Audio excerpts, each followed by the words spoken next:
surreptitious glance at his watch. 5 minutes to 5, only 5 minutes more.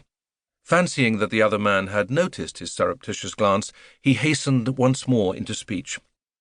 "There are few people travelling at this time of year," he said, glancing up at the windows of the sleeping car above them. "That is so," agreed Monsieur Poirot.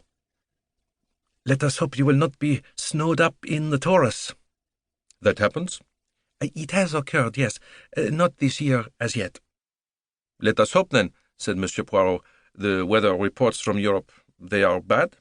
"Very bad. In the Balkans there is much snow." "In Germany, too, I have heard."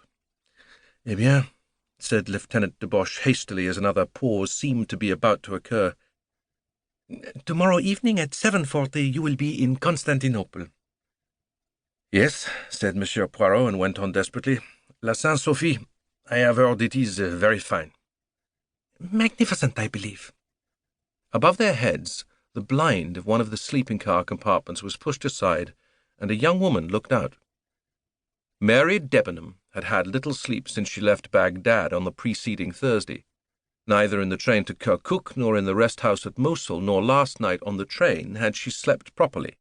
Now, weary of lying wakeful in the hot stuffiness of her overheated compartment, she got up and peered out. This must be Aleppo. Nothing to see, of course, just a long, poor-lighted platform with loud, furious altercations in Arabic going on somewhere. 2 men below her window were talking French. One was a French officer. The other was a little man with enormous moustaches. She smiled faintly. She had never seen anyone quite so heavily muffled up. It must be very cold outside. That was why they heated the train so terribly. She tried to force the window down lower, but it would not go. The wagon-lit conductor had come up to the 2 men. The train was about to depart, he said. Monsieur had better mount. The little man removed his hat. What an egg-shaped head he had! In spite of her preoccupations, Mary Debenham smiled. A ridiculous-looking little man. The sort of little man one could never take seriously. Lieutenant de Bosch was saying his parting speech. He had thought it out beforehand and had kept it till the last minute. It was a very beautiful, polished speech. Not to be outdone, Monsieur Poirot replied in kind. "En voiture, monsieur," said the wagon-lit conductor.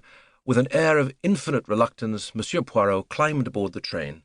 The conductor climbed after him. Monsieur Poirot waved his hand. Lieutenant de Bosch came to the salute. The train, with a terrific jerk, moved slowly forward. "Enfin," murmured Monsieur Hercule Poirot.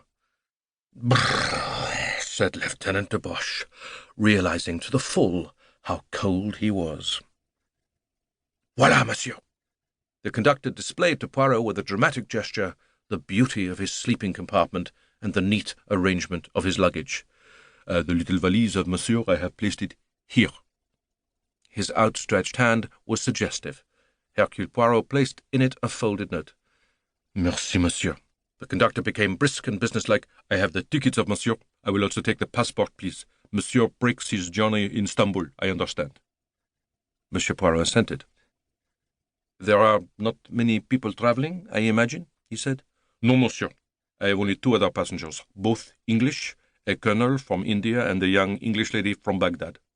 Monsieur requires anything?" Monsieur demanded a small bottle of Perrier. 5 o'clock in the morning is an awkward time to board a train. There was still 2 hours before dawn. Conscious of an inadequate night's sleep and of a delicate mission successfully accomplished, Monsieur Poirot curled up in a corner and fell asleep. When he awoke, it was 9:30, and he sallied forth to the restaurant car in search of hot coffee. There was only one occupant at the moment, obviously the young English lady referred to by the conductor.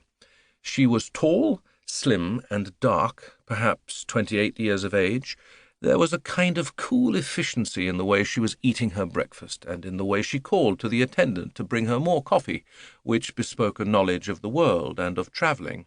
She wore a dark-coloured travelling dress of some thin material eminently suitable for the heated atmosphere of the train. Monsieur Hercule Poirot, having nothing better to do, amused himself by studying her without appearing to do so. She was, he judged, the kind of young woman who could take care of herself with perfect ease wherever she went.